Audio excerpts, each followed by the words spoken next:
problème. Jean-Marc Chipot. Oui, écoutez, je peux être que d'accord avec tout ce qui a été dit, y compris envers les paroles de compassion envers la famille. Que vous dire de plus? Quand on va acheter un paquet de cigarettes au bureau de tabac, on a des photos horribles sur le paquet de cigarettes. Or, le cannabis, alors c'est vrai que c'est pas en vente libre, mais on entend parler de cannabis récréatif. Bon, bah voilà. Le cannabis récréatif, ça mène aussi à ça. Moi, je suis pas pour une campagne de culpabilisation générale. Et de responsabilisation. Et de responsabilisation entre culpabiliser les gens et dire allez-y, c'est bien, fumer un joint, c'est super. Entre les deux, il y a quand même toute une palette de mesures de responsabilisation qui sont à prendre. Je suis tout à fait d'accord aussi avec ce que disait Samia Ghali et monsieur. La responsabilisation des pays producteurs avec lesquels on a des relations soutenues. Ça va être compliqué avec l'Afghanistan maintenant, mais avec le Maroc, c'est vrai qu'il y a un pays voisin, un pays avec lequel on a d'énormes relations, y compris au Sahel, sur des problèmes de sécurité. On peut quand même entamer une discussion avec eux qui amène à plus de sécurité. Et puis sur les moyens, que voulez-vous, c'est pareil. Quand on réduit arbitrairement un policier sur deux pendant des années, on arrive dans un état d'indigence de la police nationale qui, sur le terrain, n'a plus les moyens d'agir. Là, on fait contrôler, de faire un pont un peu hasardeux. J'ai conscience que c'est un peu un grand écart, mais on ne peut pas à la fois mobiliser la police pour aller contrôler des passes sanitaires en terrasse de café et puis déplorer le manque de moyens dans les quartiers. À un moment donné, il y a une logique, il y a des priorités à faire. Et puis la justice derrière, il y a une réforme à engager sur la responsabilité des mineurs. Il y a une réforme à engager sur la réponse judiciaire instantanée. On ne peut plus se permettre d'avoir des individus qui sont condamnés 20, 30, 40, 50 fois. Bruno Barthélémy là-dessus, Jean-Marc Chipot. Oui, brièvement, au niveau national, je pense qu'il faut qu'on donne des perspectives aux jeunes, mais à tout le pays. Aujourd'hui, on voit qu'on est complètement bridé. Alors, je reviens sur mes dadas, mais on est complètement bridé dans une Europe qui a sacralisé l'argent. Ça ne peut pas être un projet. Il faut qu'on ait quand même une ambition nationale pour nos jeunes, pour nous laisser pour compte. La pauvreté a explosé dans le pays à l'occasion du Covid. Donc ça, c'est pour l'aspect global. Je pense qu'on pourra le développer dans d'autres émissions, mais parce que c'est un sujet de fond. Plus concrètement, moi, ce que je vois parler des plans du gouvernement, ok, d'accord, sauf que ce qui se passe concrètement, c'est qu'à la rentrée, avec le pass sanitaire, vous avez des dizaines, voire des centaines d'associations sportives, culturelles, etc., qui vont fermer. Et les gamins, qu'est-ce qu'on va en faire? Ils vont se retrouver dans la rue. Et une fois qu'ils seront dans la rue, qu'est-ce qu'ils vont faire, à votre avis? Ils vont faire les guetteurs, parce qu'en une matinée, ils peuvent gagner autant d'argent que leurs parents vont ramener en un mois. Donc à un moment donné, il faut un peu de logique. Je suis désolé, quand vous avez 40 personnes sur un terrain de foot, ça ne va pas relancer l'épidémie. Il faut à un moment donné qu'on soit dans le concret. Alors, je vous rappelle que l'objectif du pass sanitaire, c'est justement de ne pas fermer, de ne pas en revenir à ces extrémités-là. Mais on ne va pas lancer ce débat maintenant parce qu'on l'aura tout à l'heure. Vous allez voir ce qui va se passer concrètement dans la réalité des faits. Moi, j'ai des remontées de terrain d'associations sportives, des clubs qui ne s'engagent pas pour la saison à venir. Mais ça va être terrible. On ne réalise pas l'impact que ça va être pour la jeunesse. Oui, il faut que ça marche. Il faut que la politique marche sur deux jambes, à mon avis, parce que comme disait monsieur, ça fait 30 ans qu'on constate un échec lamentable dans les banlieues. On a déversé des dizaines de milliards comme de l'eau sur du sable dans des quartiers sans jamais parvenir à rien. Alors tout doit avancer de concert. Et le problème que l'on a aujourd'hui, c'est qu'on avance un pas du côté effectivement d'équipements publics, un pas du côté de la répression, mais c'est jamais synchrone. Donc en fait, ça se déplace. Que vous mettiez en exergue tout à l'heure, les trafics se déplacent, etc. Il faut qu'on mène une politique nationale. D'abord, il faut qu'on regroupe nos moyens.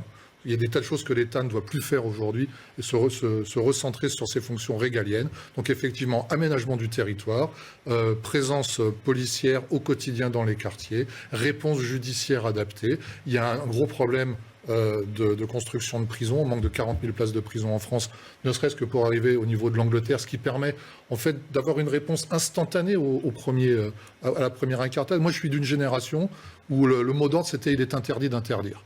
Et la France a vécu en fait sur... on n'a pas eu encore aujourd'hui les conséquences. Mais aujourd'hui, on paye les conséquences de 50 ans d'il est interdit d'interdire. André Sicot-Nicolas. Peut-être que c'est là la question, effectivement, plus que la vaccination des moins de 12 ans. Jean-Marc Chipot, votre avis sur la question? Je suis horrifié. Je ne peux pas dire moins que ça. Je suis horrifié. Qu'on parle de vacciner des enfants ou des jeunes pour leur permettre d'avoir une vie sociale. Pardon, excusez-moi. Alors, soit j'ai raté quelque chose. Alors là, vous parlez des adolescents, effectivement. Des adolescents et des enfants, je n'en parle même pas, parce que pour moi, c'est inconscient. C'est un argument. La vaccination, c'est la base de la vaccination, c'est le bénéfice-risque. Et on est très loin d'avoir vacciné toutes les personnes à risque en France. On est très loin d'avoir vacciné toutes les personnes à risque en Europe, et je ne parle même pas de l'Afrique. D'accord ? Parce qu'il y a un scandale. Le directeur général de l'OMS supplie les nations occidentales depuis 3 mois maintenant de libérer des doses pour l'Afrique. Tout le monde s'en fout. Et de ne pas faire de doses de rappel aussi pour les mêmes raisons. S'agissant des enfants, je reviens sur les jeunes. On ne vaccine pas par commodité, on ne vaccine pas une population qui n'est pas à risque. En bénéfice-risque, les jeunes ont un risque minimum, des bénéfices minimums pour un risque maximal. Je suis désolé, partant de là, on ne fait pas ça. La réponse du docteur Spitz. Pardon, juste un dernier mot. Allez-y, on entend ta réponse. Et surtout, encore une fois, on mélange depuis le début de cette crise, et le gouvernement le fait exprès, le président de la République le fait exprès, on mélange des choses qui relèvent de la gestion d'un pays, qui n'est pas géré à l'heure actuelle, avec des problèmes médicaux. Il faut vraiment que ça cesse. Les conséquences psychologiques chez les adolescents, elles ont été considérables. Et ça, c'est un effet morbide du confinement. Mais ça ne se traite pas par la vaccination, pardonnez-moi. Enfin, si, parce qu'à ce moment-là, ils ont une vie sociale les conséquences sociales d'une maladie par la vaccination. Ça ne se fait pas, enfin, je suis désolé. Et là, vous voyez, fait pas ça. On veut effectivement à Didier Raoult, Jean-Marc Chipot. Qui peut croire la PHM? Enfin bon, c'est évidemment une mesure disciplinaire. Je pense qu'il n'y a personne autour de cette table qui pourra dire le contraire. Après, on l'aime pas. J'étais candidat au municipal et au régional à Nice. Et il se trouve qu'on a l'inénarrable Christian Estrosi qui nous a vanté les mérites du professeur Raoult. Il a été sauvé par le professeur Raoult. On en a entendu parler pendant 3 mois. Valérie Boyer à Marseille, pareil, elle a été sauvée par le professeur Raoult. Aujourd'hui, il faut lever aux gémonies. Nous, je suis désolé, c'est un grand scientifique, comme la France en a peu. On a le droit de ne pas être d'accord avec lui, ça c'est pas un sujet. La science, c'est un débat. Donc on a le droit de ne pas être d'accord avec lui. Il a sûrement dit des erreurs dans sa carrière, comme tout un chacun.